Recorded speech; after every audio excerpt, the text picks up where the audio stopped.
How's it going today? Be happy to answer any questions that I can. Look at it now, the interior of your offensive line. Do you have any idea what you're going to be lining up with yet? Not yet. It's going to be determined here in the next few days, but we'll use today to get Chaz Green and Denzel and Cam Hunt some work and hope for the best. Where would you like to play home games next year? It's always something every day here, isn't it? I enjoy seeing you answering all these questions. I want to play in Oakland, and I'm real sensitive, just like you would expect. It's where I want to play, so we'll see what happens. Would it be difficult to practice in one spot and play in a different market? I can't even think about that. I don't like to sit around and speculate. We got to try to get ready for the Bengals, and I'm not the right guy to ask those questions to. We got enough issues to try and figure out ourselves. Do you have a sense about where Assembly and Gabe are, or you really just don't know? No, I don't. Do not. I know that both of them are as tough as they come. And if there's a will, there's a way, and they have the will. I know that. So we'll just hope for the best, and like we've done at other positions on offense, we'll have to rally around the next guy up. You guys let CJ go. Is that just a numbers game kind of? Yeah, we didn't have any choice, honestly. We didn't want to do that. Some things we do here we really don't want to do, Vic, but we have to do sometimes what you have to do. And we lost Feliciano for the season, so we really don't have a backup center. So Cameron Hunt comes in here as a center and can, if need be, go in and play. Otherwise, we'd have a hard time putting the ball in play. When you got here, how much did you know about Jared Cook, and what did you find out in the subsequent weeks?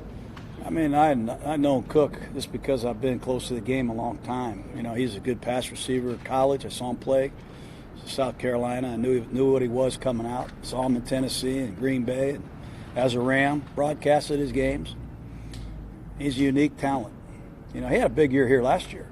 He's a really unique talent. And given the fact that we've had some injuries and we've had some departures, we've had some people missing, we've had to lean on the next guy up. And this guy is a hell of a football player. If he's not a Pro Bowler, I hope there's an investigation. How has Whitehead elevated his game the last few weeks? Yeah, he just stays true to himself. There was a couple weeks ago he couldn't cover. He was 0 for 57 coverage on Pro Football Focus. And he just keeps playing, keeps hustling. He has a great play on 4th and 1. He has a critical interception. At the end of the game, he ran that Schuster down and just stopped him just enough. His effort level's great. So I think he's just a good player no matter who he plays for and what scheme he's in. He just stays true to himself and trusts his abilities and makes plays. What's the look on Jeff Driscoll? Well, Gunther knows him. A.J. McCarron knows him. We know he's athletic, very athletic. He ran the scout team for Gunther last year. So we know he's a capable runner. He can run the read option. I thought he did a nice job. I thought the Bengals played very well last week against a great team in Chargers down in L.A. So he's going into his 3rd start, I believe now, maybe his 4th. So experience is often the best teacher. We expect them to play well. Based on the progress you've seen from Derek this season, what sort of optimism do you have in terms of what multiple years in your scheme will do, just that stability for him? Yeah, I don't know what else to say. There's, some people, you're entitled to write whatever you want about us looking for another quarterback, and Derek Carr's a great quarterback. I mean, he can play with, like I said, it doesn't matter who the running back is, who the guards are, who the receivers are. The guy's a heck of a player. So when you got a quarterback in this league, you got a chance, I always say. Mixon's had some real big games for them the last few weeks. What have you seen from him? Man, he's good. He's a great slasher. He can stop and start, and he got power. He's a good receiver. He's a good blitz pickup guy. He's putting it together in Cincinnati, and don't forget about Bernard either. They got 2 really good halfbacks. Do you feel like your run defense has made some strides in recent weeks? It's amazing how Justin Ellis has a factor in that. He's helped us. Paul Gunther's scheme is catching on, I think. Yes, they have played better. Did the week off help Hurst from what you see? Hope so. I heard a rumor he was running around on the treadmill pretty good yesterday, so hopefully he can do some stuff today. We'll modify practice and make it more of a teaching practice today, and hopefully he can be back in form by the end of the week. What problems Atkins create for you?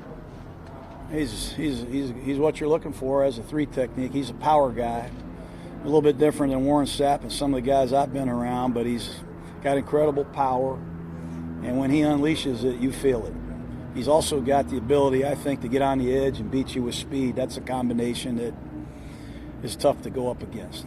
And they still have Carlos Dunlap. We don't know what Burfict is going to do, but the middle of this defense is very, very talented. Have you gotten a chance to talk to Reggie yet since Monday? No, we exchanged messages, so we will. You guys all good? All right. Thanks, guys. Thanks.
Guys, Derek Carr. Pretty quiet week, huh? Quiet week. Yeah, nice and quiet. Not much going on. yeah, just how I like it. Yeah. Obviously, you had Reggie go back. What were your thoughts on Reggie not being here anymore? Man, it's hard because I love Mr. McKenzie and his wife June. I mean, they're really special people. I think we all know that. Very special. Some of the best people I've ever met, let alone just in football. The support that I had, from him, and he drafted me. He gave me my chance. I had a good conversation with him after I found out the news. I sent him a long text. He sent me a long one back, and it was special, man. Our relationship was special, and it always will be. He never saw anything that would make you think this would happen. But it is what it is. You wake up, you see it, you're like, oh man, and it's a part of this, and we're moving forward. But he's someone that I'll always keep in contact with. And I sent in my message, I said, any success that I have, I hope that you feel a part of it. Whatever I do, hopefully, win a lot of games and do some fun things. I hope that you feel good about it because I want you to know that you're a big reason for it. So I love him to death, and I'm gonna miss him. There's not that many people left. You're back. You haven't been in the league that long. It's only fifth year, and there's very few, whether it's players, whether it's now GM, coaches, whatever. Yeah, it is crazy, man. And my brother warned me about stuff like this, because he played, for 12 years, and I was like, yeah, no, man. You get here and it's just rainbows and butterflies, man. You made it to the NFL, and all of a sudden you got new friends every year. I think I counted, man. I've had like 27 different people in the locker next to me in 5 years, and it just shows you how tough this business is to be here 1 year, let alone 5, 10, 15, and just keep playing. So it makes you thankful and grateful for where you're at. I thank God for being here and being a Raider, and this is where I want to be. It's for everyone. I want to stay, and when you look around and see very few familiar faces from the beginning, it puts it in perspective for sure. Does the experience with all this dramatic change, has it taught you kind of how to deal with it and how to roll with it and how to keep looking forward? Yeah, because there's been a lot of turnover, man. Not only in the last 5 years, but the last 12 months. There's been a lot of turnover, a lot of different things, systems, players, obviously GM, coaches, all of that, and it just teaches you that you can't control anything outside what you can control, and the best thing that you can do is show up every day and give it everything that you have, because anything outside of that, is out of your control. So you got 3 games to play still, and you're zeroed in on those. But Yeah. thoughts on the fact that the Christmas Eve game could be the last game that the Raiders play in Oakland? Man, that is crazy, and that to me that just seems weird. It just seems different to even have to think that way, because I've spent 5 years playing in this stadium, and we have people talking trash about it and whatever they want, but I love it. It's ours.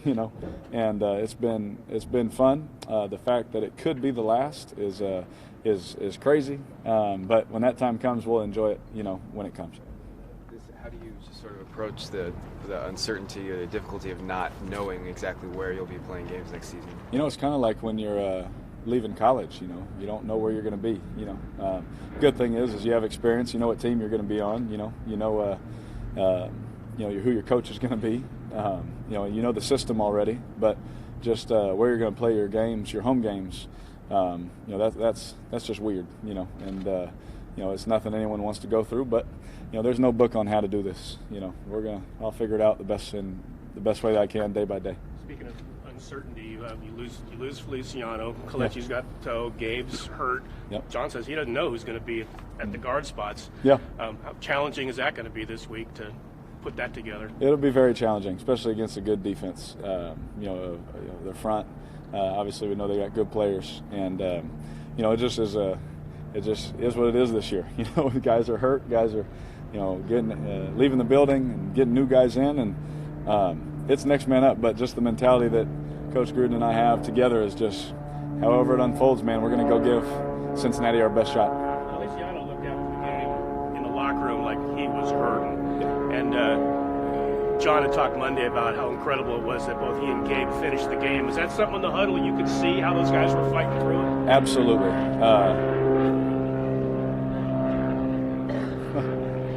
Make good for your sound. You see that? Yeah, I've done a few commercials, man.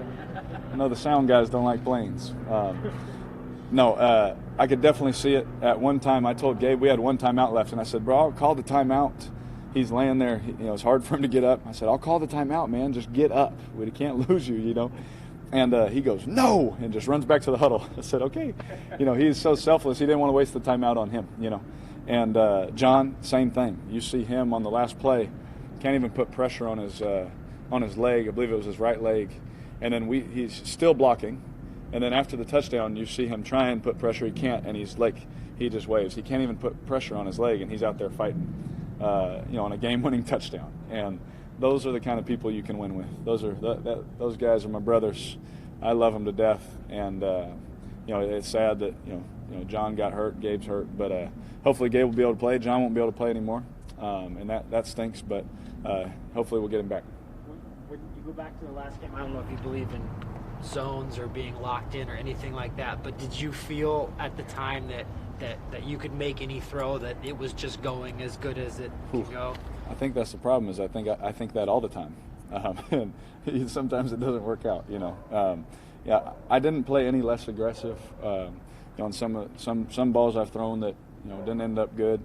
In this game, they just ended up good. Like I said, the one to Seth, I thought I overthrew, and Seth hit another gear and made the play. There's one to Marcel on a seam route. We just happened to get a linebacker on him. Just little things like that just ended up making those plays work out. But it wasn't like I felt different. I feel more confident in our system. I feel like my reads are quicker. I feel like I can get through things and eliminate things faster. That feels better. So that is a different feeling. But I didn't feel like when you play basketball, you can shoot it however you want. They're going in no matter what. I didn't have a feeling like that. Yeah. How has your comfort in this scheme, this offense, grown over the course of this season, and when you project what this could feel like a year from now, 2, 3, 4 years from now? What are your thoughts? It seems really nice. Those thoughts are nice. To know that we've come so far, in such a difficult offense to learn mentally, to play in. But once you see it start to work, it's kind of like this beautiful little art piece. You see kind of a little bit of chaos in the beginning, and then at the end, you're like, oh, that looks pretty nice. And it feels like that. It feels that it could be that. But none of that matters unless everyone continues to work how we've been working and taking care of business on and off the field. Because if we can do that and get the right people doing that, this thing can look really nice. Couple more. Did you name the 27 players that have been by your locker? No, so it would take me a while. But I once had a tally mark going, but I don't know where that paper went. The Bengals defense has been struggling this year. Obviously, you guys don't take anyone lightly. Yeah. What do you see from them on film? Where do you think you guys can kind of exploit them and continue to play well as you guys have been the past couple of weeks? Man, you know what? Again, I have never been big on the defensive stats. When you turn the film on, I want to see who's out there, how they're competing, how they're covering, how they're rushing, how they're fitting the run, all those things. And they do all of those things really well. They've had a couple mistakes here and there that have been big plays. And I think if they eliminate big plays, then, they're a top, defense. And so I don't go too much into stats. There's going to be mistakes here and there made. They got a really good talented secondary, a lot of first-round picks, a lot of veterans. They got a really talented veteran front. They got some guys in the linebacking core that like to hit and fit the run. And so we have our hands full. This is a AFC North opponent, so it's going to be a physical game. That's how they play football in the North, and so it's a good thing for us. That's how our team likes to play too. I know you and Gruden both feel you have a great dynamic type of relationship. He mentioned, though, this week that there's been times where he feels probably inhibited, they put a little too much on you, or is too, maybe needed to allow you just to be a little more freer. When did that shift happen in terms of just kind of lessening a little bit off that? It was around the same time we were trying to talk about. I couldn't remember the exact time. It was about in the early middle of the season, where he just kind of, sat me down and just said, "Man, let's not take your right arm out of things. Let's just take it back to the simple things." And we didn't cut anything out, but I just think the way he was starting to word things was different. Instead of every little detail, because if you give me 100 details, I'm going to try and do 100 all correct. Now he said, "Well, let me give you 50 details, and let's just let your talent take over the rest." And we've been doing that and correcting as we go, and adding here, and it just helped me just play freer, for our team and for him, and it's been nice. Paul Gunther was in Cincinnati for a long time, and they're going to give you some unscouted things and wrinkles, but has he been an asset in terms of being able to give you tendencies, even if it's not schematics, but about how players work on that side of the football? Absolutely. Him and A.J. McCarron, A.J., he was thrown against these guys all the time, right? And, all of it is just information, until you go out there and play, because they'll have a new wrinkle, they'll try something new or whatever, so you always have to be ready for that. But any information, I try and gather whatever I can, even guys that I just have as friends that played for another team certain weeks, I'll just text them, "Hey, what do you know about so-and-so?" Even if he's like the fourth corner, like, what do you know about him, just in case he plays? Just because you have to be ready for all things. So having those guys in our building, and AJ being a close friend, being able to talk to him every day, it's been really nice. Thanks, guys. Thanks. Yep, thank you.